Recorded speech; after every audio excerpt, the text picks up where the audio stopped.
Welcome to Creature Con Live Daily News. For those of you that don't know, my name is Ethan. Today we're going over a prehistoric discovery as well as three current animal occurrences going on around the world. I believe one having to do with blue whales, another certain foxes over in Southeast Asia. Well, bats specifically. They're also known as flying foxes, and a rescued deer.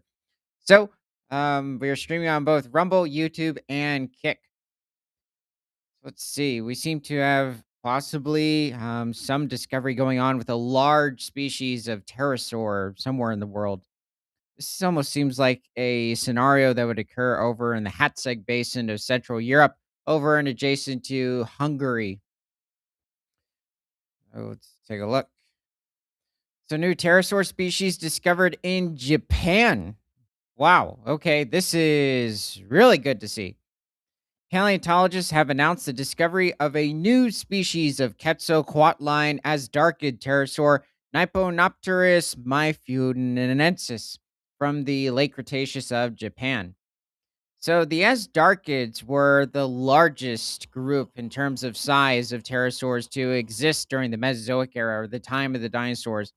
They first existed somewhere around, first evolved about 140 million years ago during the first 5 million years of the Cretaceous period, and would cling on until the very end of the Cretaceous around 66 million years ago. And these animals, despite not weighing much more than 5 to 700 pounds, or between like 250 to 330 kilograms, they were quite robust. And many of these animals did coexist with the larger species of carnivores in different ecosystems throughout the Cretaceous period. But the larger sizes wouldn't really appear until the last 20 million years of the Cretaceous. Not that there weren't certain larger pterosaurs reaching a wingspan of 25 to 30 feet, or pushing around 8 to 9 meters, like back before 100 million years ago. So pterosaurs were highly successful flying reptiles, not dinosaurs as they're commonly mislabeled. They are some of the closest relatives to dinosaurs, and they did derive from the Archosaur lineage. That lived between 210 and 65 million years ago. Pterosaurs, it is quite interesting with their evolution. They did appear a little later in evolution compared to some of the earliest species of dinosaurs, at least back in the Triassic. Possibly, though, they did exist slightly earlier than 210 million years ago. So they were Earth's first flying vertebrates. There were certain gliding reptiles that had occurred earlier in time, but in terms of true flight, this is true, with birds and bats making their appearances much later. Um, Birds first evolved somewhere around 150 million years ago during the late Jurassic period. Bats wouldn't evolve until somewhere around 60 to 65 million years ago, so during the Paleocene epoch, or the beginning of the Cenozoic era. Some pterosaurs, such as the giant Asdarchids, were the largest flying animals of all time, with wingspans exceeding 9 meters or 30 feet. There were also certain members of the Pteranodonted lineage of pterosaurs, such as not necessarily Pteranodon, but close relatives that could reach this wingspan, but they didn't weigh anywhere as much as the Asdarchids because their bones were less dense and standing heights comparable to modern giraffes. This is true for the larger Asdarchids. So pterosaurs, the earliest vertebrate group to achieve powered flight, have left a fossil record spanning from the late Triassic to the Cretaceous/Paleogene boundary, also known as the KT boundary. So this is around 66 million years ago, showcasing remarkable morphological diversity, said Myfune Dinosaur Museum's Dr. Naoki Akigami, Sao Paulo University's Dr. Rodrigo Pegas, and their colleagues. The fragile nature of pterosaur skeletons, due to their pneumatic and thin walled bones, renders their fossil record particularly patchy and skewed. Most well preserved and relatively complete remains are restricted to a few Lagerstätten around the world. In contrast, most other pterosaur yielding deposits typically produce fragmentary specimens. Well, this is also the case. Actually, let's look up a picture. Let's put Quetzalcoatlus and T Rex, but I'll spell them out.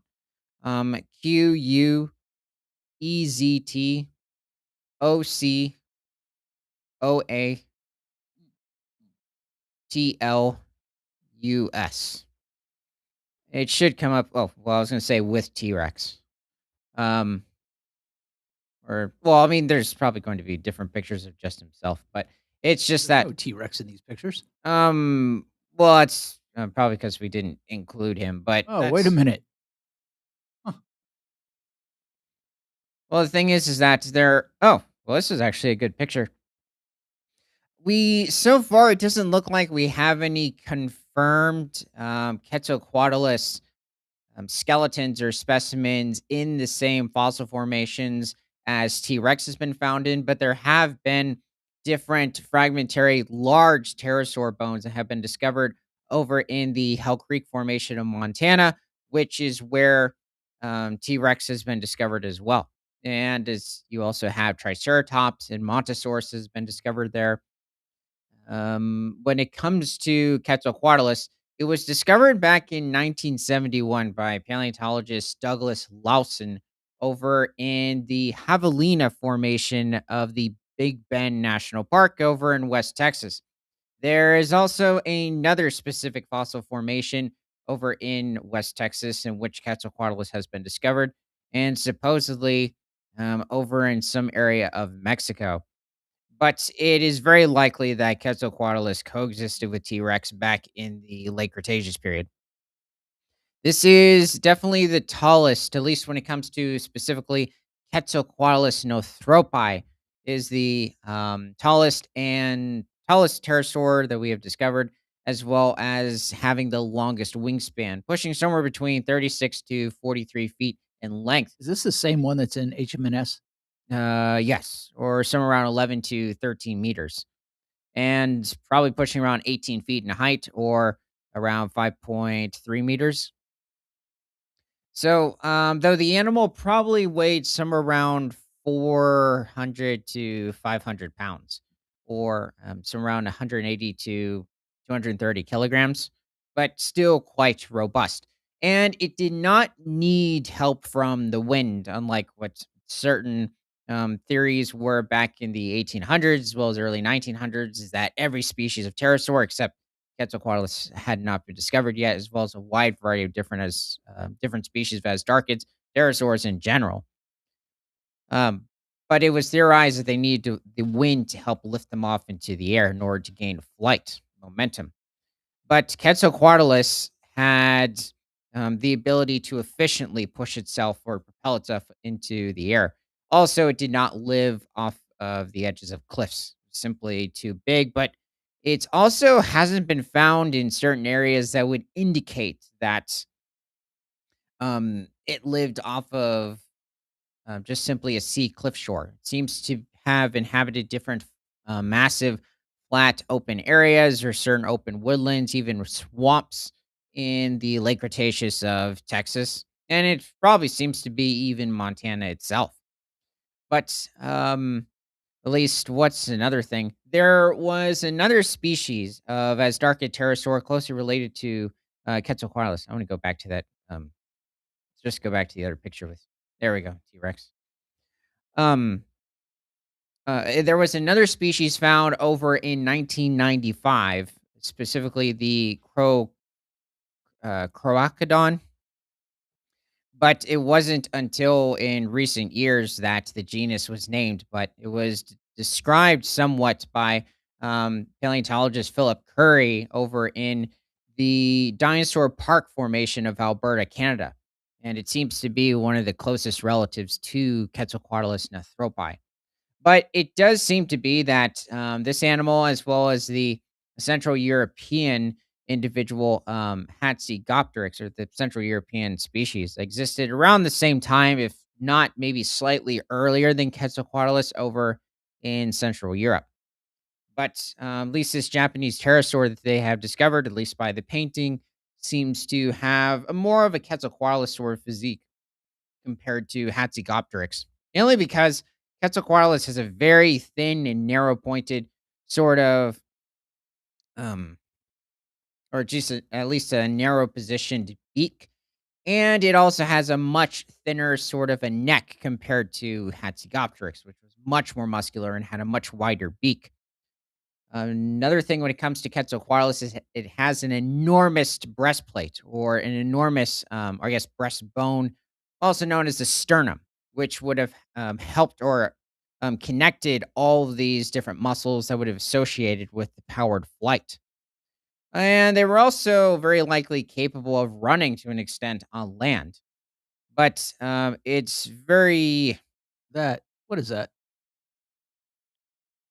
I can't tell if that's an AI picture or it's somebody's own just goofy pterosaur, but this is not any species. There wasn't a single species of pterosaur with this type of a reconstruction. It's like somebody combined a Jurassic Ramphorhynchid with um some larger species at the end of the late Jurassic. It had like an 11-foot wingspan, relatively recently discovered, and with some Cretaceous species.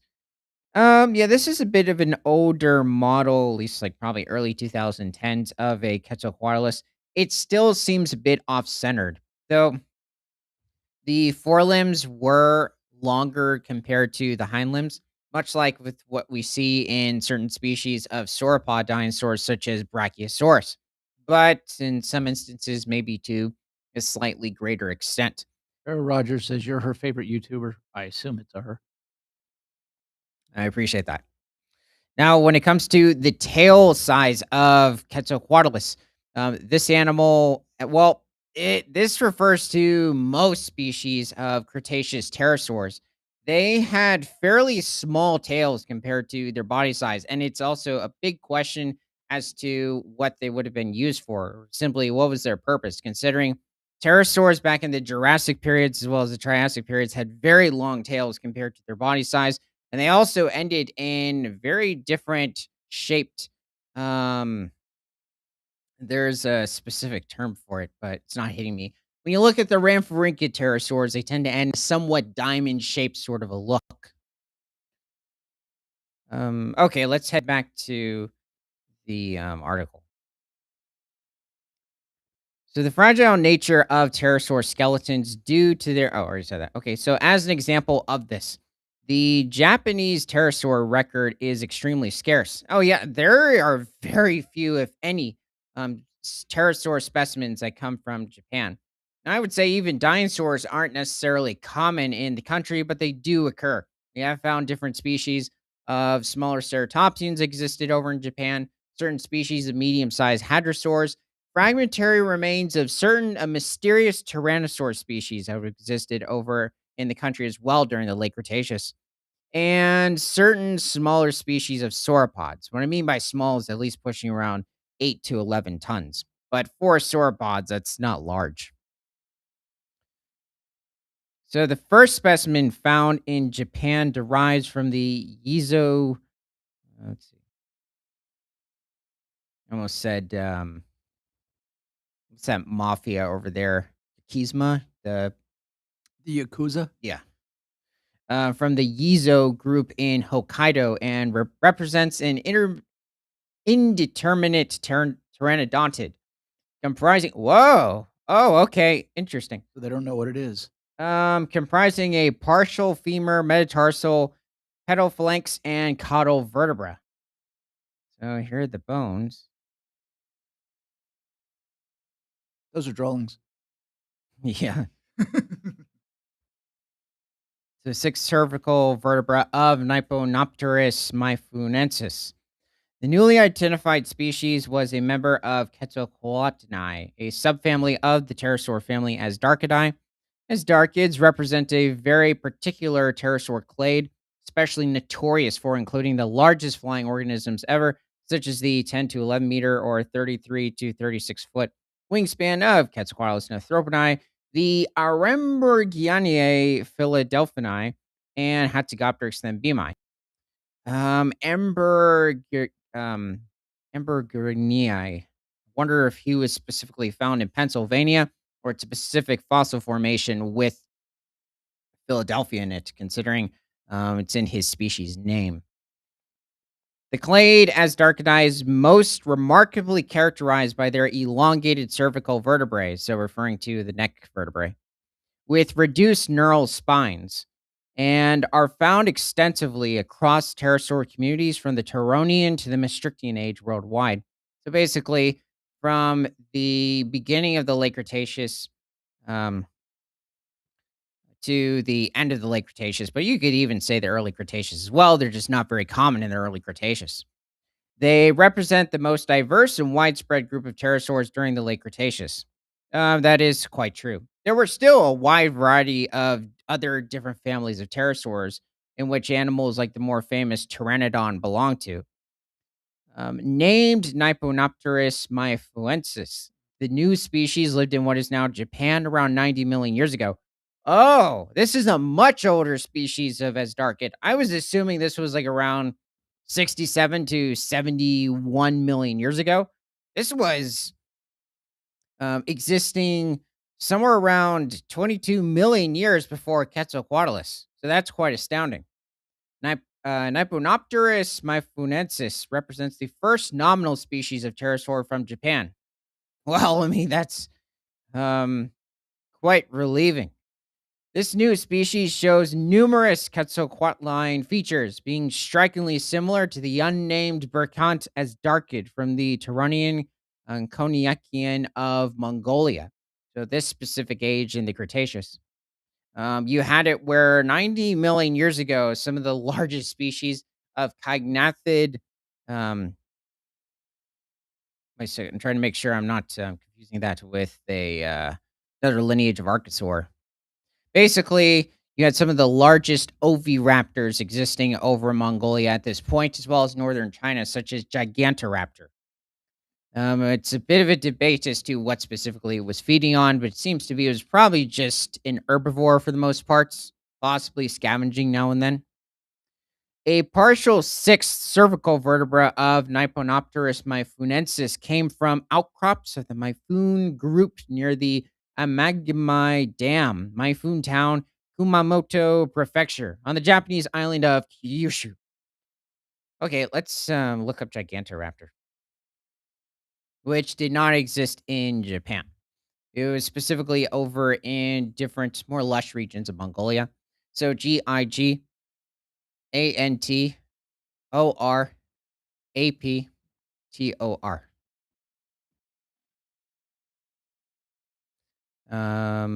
Okay. I'm trying to. Okay, so this was somewhere around 88 to 90 million years ago over in Mongolia. That's interesting. I haven't seen a depiction for.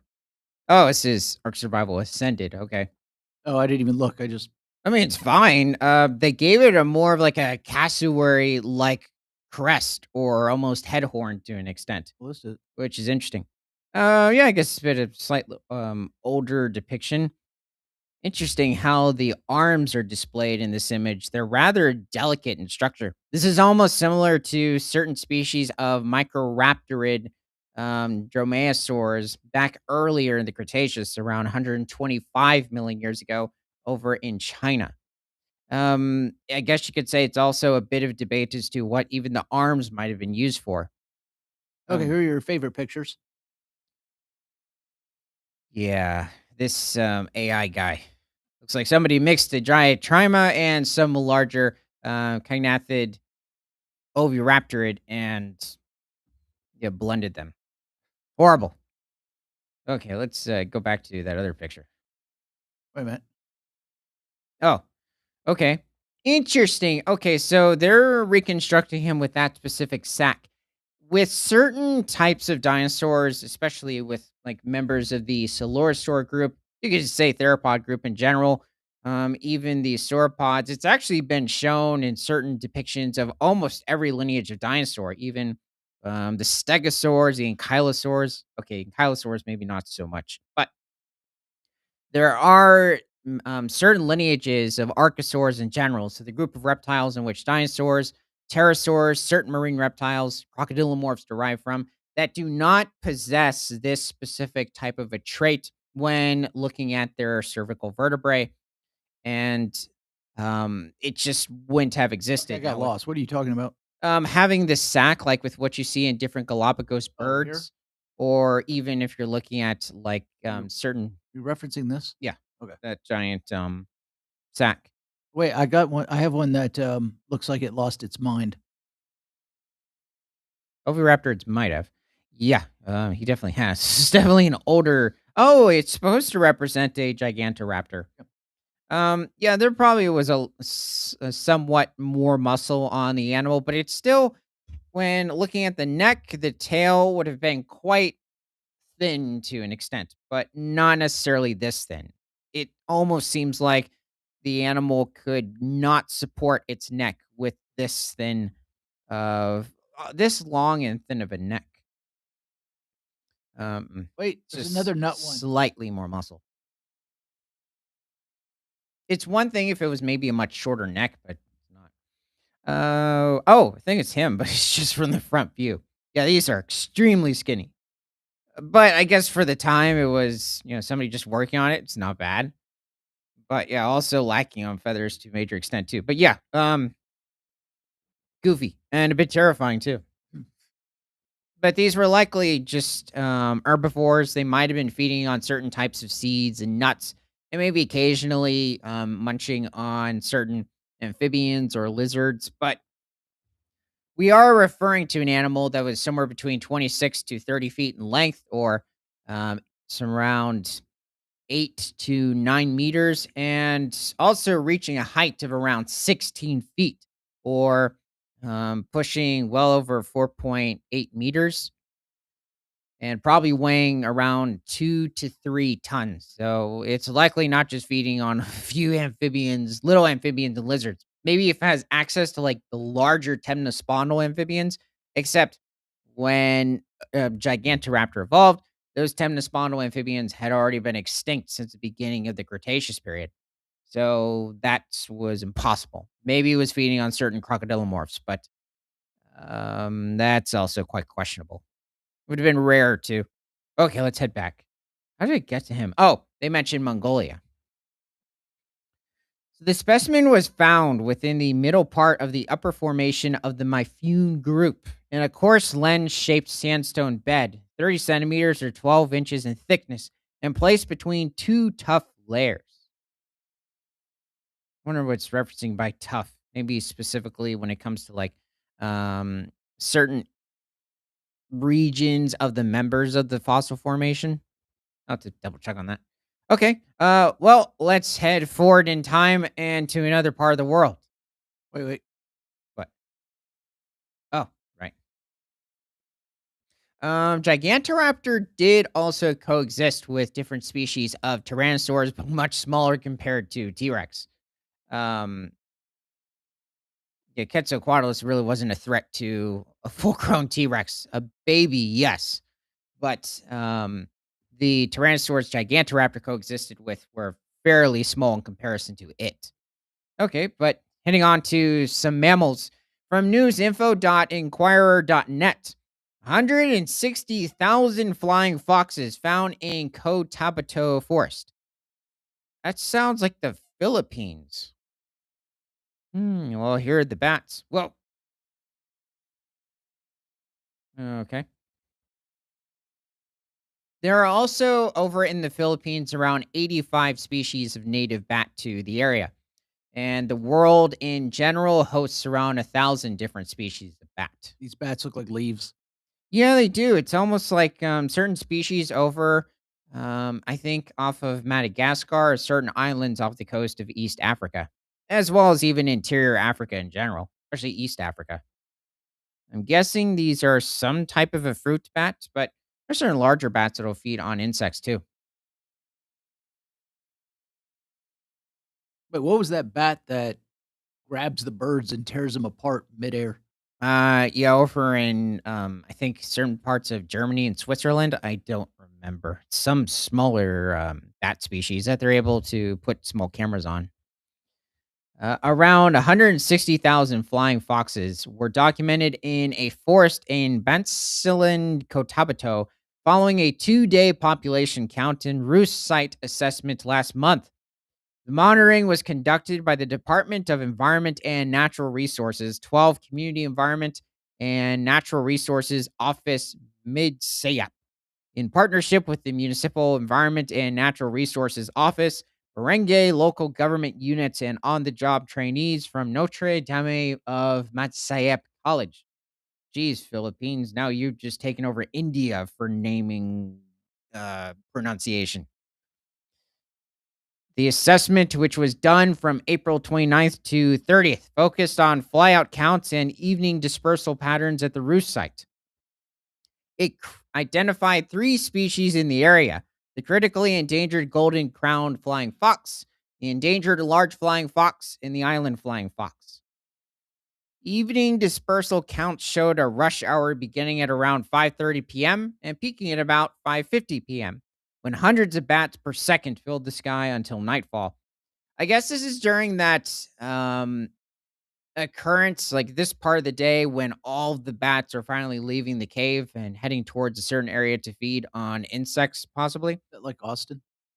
To an extent, Austin, Houston, actually a wide variety of different cities. Wait, they're in Houston?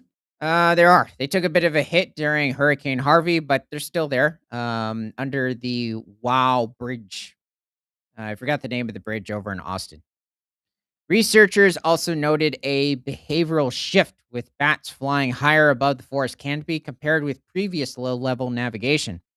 Environmental officials described flying foxes as silent reforesters because of their role in seed dispersal and forest regeneration. Authorities stressed the need to protect Satayo calente's habitat, saying the colony was not only stable but actively growing. Earlier this month, several colonies of flying foxes were also spotted in Flora at Paello during a 2-week biodiversity monitoring mission. Well, that's good to see. I mean, they're saying several colonies of this specific. Well, in this instance, it's not saying what specific species. Earlier in the article, it mentioned that at least in one specific area in the forest, there were 3 different species of bat. Wait, are you is there more than one type of flying fox? I think it's referred to a certain size bat, and maybe even a certain family. I'm going to have to check on that later too. But I believe when it comes to smaller species of bats, they're not referred to as flying foxes. I think it's a larger species. You can find certain flying foxes over in Australia, certain species in South America, and as well as other regions of Asia. Hold on. What? Got it. That's an Australian one. Yeah, here's one species. I don't recall his species name. It's probably a fruitarian as well, or a frugivore. I believe also certain species munch on fungi as well, like along with their um, fruit-dominated diet. There's an Indian one. Oh yeah, India has them too. 'Cause India is technically South Asia, not Southeast Asia. So this seems to be one that's more of a frugivore. They also, for the most part, tend to coexist in larger colonies, and they're not really solitary species for the most part. This is Britannica. I don't even know what that is, unless it's referring to the It's just a website. Um, this could be just simply a smaller species of flying fox. I think it's a male too. their hands are kind of terrifying. Oh yeah. That's weird. I'm not sure if that's directly his hand or it's his foot. Maybe that's his foot. Okay. I was going to say their hands are completely their fingers are spread out throughout their wing. That's just his okay, it's his hind feet. That makes it's more reassuring. Okay, We definitely know that's a he. yeah. Yeah, let's see what else occurred. Oh, is that it? Oh, okay. Well, good to hear. Um, I guess we're a bit confused on the certain species and where specifically in the Philippines. There's also different ecosystems in the country in general. So, let's head over to the next article. So, from Chimer Times Authorities rescue endangered deer in Crate province. Well, he seems a bit out of it. Whatever happened to him originally. Provincial authorities in Crate successfully rescued an endangered male deer after it wandered into a village and became trapped in a wire fence. Seems like some species you'd find over in Cambodia. The Philippines also have three different species of deer. I don't think this is one of them, however. The deer, weighing approximately 40 kilograms or around 90 pounds, came from a wetland and grassland habitat behind a resident's house in Sambuk Commune, Charturbari district on Tuesday. According to the Ministry of Environment, the animal was chased by local dogs, causing it to run onto a national road and into nearby houses before becoming struck in a residential fence. Villagers immediately alerted forest rangers from the Provincial Department of Environment and the World Wildlife Fund, who coordinated with local authorities to rescue the animal. So I'm guessing they're adjacent to a national park, wherever this is occurring. Officials confirmed that the deer sustained minor injuries during the incident, likely caused while attempting to escape. Why would you have to contact the WWF? Um, Or why would you? I think they're hired by the WWF. Maybe that's a certain number they just have to call. The rescue team later transferred the deer to a wildlife rescue center in Phnom Penh for treatment. Once fully recovered, the animal will be released back into its natural habitat. Well, that's good to hear. I was worried he was going to be stuck there. The deer, it also looks like they put him into a bit of a box. At least by even the angle of the picture. See, so the deer is listed on the International Union for Conservation of Nature Red List as a highly endangered species. In Cambodia, an estimated population. Oh, okay, we're over in Cambodia. Cambodia is around 6 or 7 different species of deer native to the country. So in Cambodia, an estimated population of around 100 individuals has been recorded in protected areas, particularly in the provinces of Kriti and parts of Koh Kong. That is not good. Only 100. Yeah, he has to be. This must have come from a national park. I guess that's somewhat heavily protected in the area. The Ministry of Environment has been working with with development partners on a 2025 to 2035 conservation and restoration action plan to protect endangered wildlife, in line with Cambodia's environmental strategy focused on cleanliness, greenness, and sustainability. The ministry spokesman Kive Atieti said that deers are gentle mammals living in wetlands and grasslands within protected areas in Cambodia. Well, this guy was pretty robust. Hopefully, he. I mean, it looks concerning in the picture. He noted that the recent sighting of deer entering a village is an encouraging sign that the species is still present in Cambodia's forests, despite being among the world's endangered wildlife. Well, the thing is that it sounds like dogs were pushing it out of the area. So it sounds like there are certain feral dogs in the region that need to be taken out. The rediscovery in Kreti provides renewed hope for their survival. And he urged stronger collective efforts to protect wildlife and conserve Cambodia's natural resources. He urged the public not to harm or chase wildlife when animals enter villages, and to immediately report sightings to local authorities or conservation teams to ensure safe rescue and relocation. Well, hopefully he gets back to somewhat decent health, then he's released back into the protected area. Let's head over to the final article. So, from nantucketcurrent.com, endangered blue whales spotted south of Martha's Vineyard and Nantucket. So, when it comes to the Atlantic whale or blue whale population specifically, there are around 3,000 blue whales over in the Atlantic. Now, the overall population of blue whales is still a big guess, and it's been that way for a few years. Certain populations have had recent um, surveys, but somewhere between 15,000 to 25,000 blue whales. So it doesn't really seem to have increased in recent years. It's kind of just stayed stable. Um, Also, there's around 5 different sub or different populations of blue whales around the world. Now, when it comes to at least the blue whales showing up here, they tend to show up around Nova Scotia or Vinland, the Gulf of St. Lawrence, and as well as New Jersey. Several blue whales, the largest whale species on Earth, were spotted in southern New England waters last month by a survey team from the New England Aquarium's Anderson Cabot Center for Ocean Life. It marked the first time the aquarium has documented a blue whale in the southern New England survey area. On February 27th, the survey team was flying over the Northeast Canyons and Seamounts Marine National Monument when they sighted a blue whale at the base of Lydonia Canyon. I don't know where that specific is. It sounds like an underwater canyon, I am assuming. Just 24 hours later, on February 28th, the team saw two other blue whales 15 miles south of Martha's Vineyard while conducting an aerial survey over southern New England waters.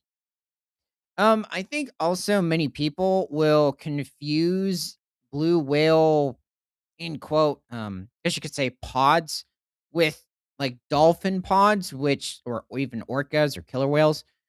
They like dolphins, porpoises, killer whales work differently when it comes to socializing compared to the other species of whales. Blue whales, the only time that you see large numbers of them is when they're coming to like different summer feeding grounds to feed, or maybe during some um, breeding season. But it's very brief in that specific case. Aside from that, it tends to be just maybe a mother with her calf, or occasionally you might have it where there's a couple of pairs, like maybe two mothers with calves. But outside of that, um, well, I'm saying outside of the feeding or breeding scenarios, but they tend to be quite solitary. So this is one of the blue whales spotted by the New England Aquarium Survey Team in late February in southern New England waters. Seems healthy. And no, these aren't pygmy blue whales. These individuals can reach well over 170 tons. Wonder if that's a bull. I don't see any horns.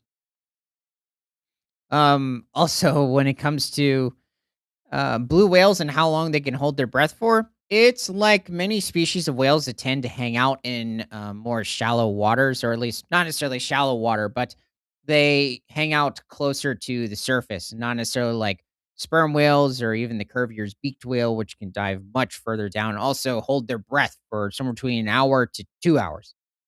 But blue whales on average maybe about 15 to 20 minutes. There can be some instances where they stay at the surface for a slightly longer period. Then they might hold their breath for a bit longer, but it tends to be around that range.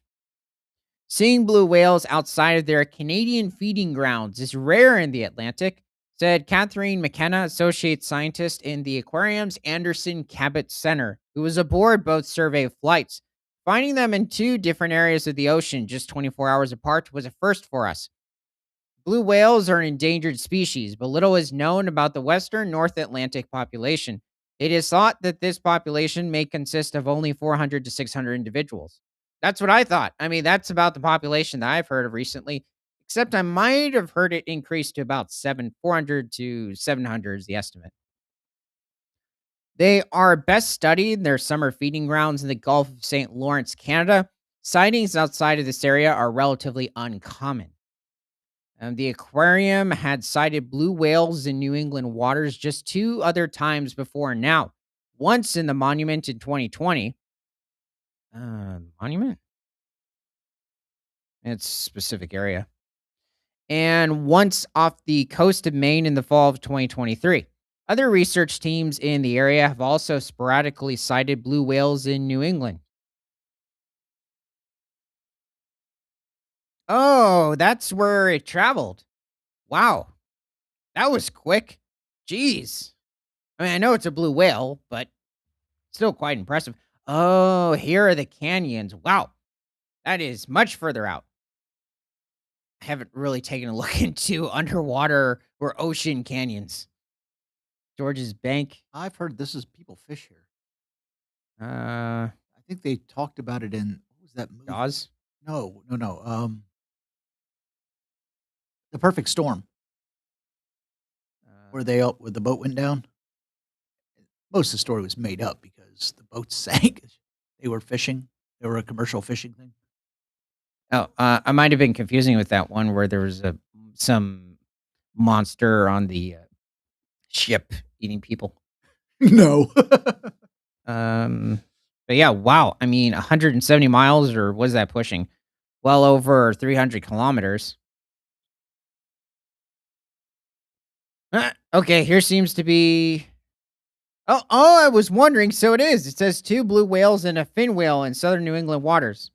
So here's two blue whales. It's just a neighbor over here. Encountering blue whales spread out to cross the waters off southern New England likely means that oceanographic conditions are ripe for them to find food, said research scientist Orla O'Brien, who sighted the whales during the February 28th flight. Blue whales can range over huge swaths of the ocean unseen by scientists, so each sighting gives us an important glimpse into their winter and spring movements. The February 27th survey over Northeast Canyons and Seamounts Marine National Monument revealed some other exciting sightings, including two other species of endangered whales. In addition to the endangered blue whale, the aerial survey team spotted more than 300 animals, including three endangered fin whales, three endangered sperm whales, about 50 pilot whales, technically porpoises, and hundreds of dolphins. That's not very specific on the dolphins, but considering there's a wide variety of different species of dolphins. Yeah, what is it, 100 dolphins? Is it 500 dolphins? Well, that too, but are they common bottlenose dolphins? Because there's a wide range of different populations surrounding the whole United States, not including really Alaska. But spinner dolphins tend to be more located off the coast of South Africa and Namibia, so that's a bit of a ways. Um, a wide range of other species just not occurring to me at the moment. But I think that was a really good scenario with with this specific fin whale showing up. From the distance, he looks sort of scarred, but it could be maybe just the water because that's what's showing here on the blue whale. And the blue whale, it's pretty much seems like a smooth sort of a coloration. So thanks for joining. And we're streaming on both Rumble, YouTube, and Kick. And from prehistoric to present, my name is Ethan. This is Creature Guide Live Daily News. Happy International Blue Whale Day. And remember that nothing is better than all animals all the time.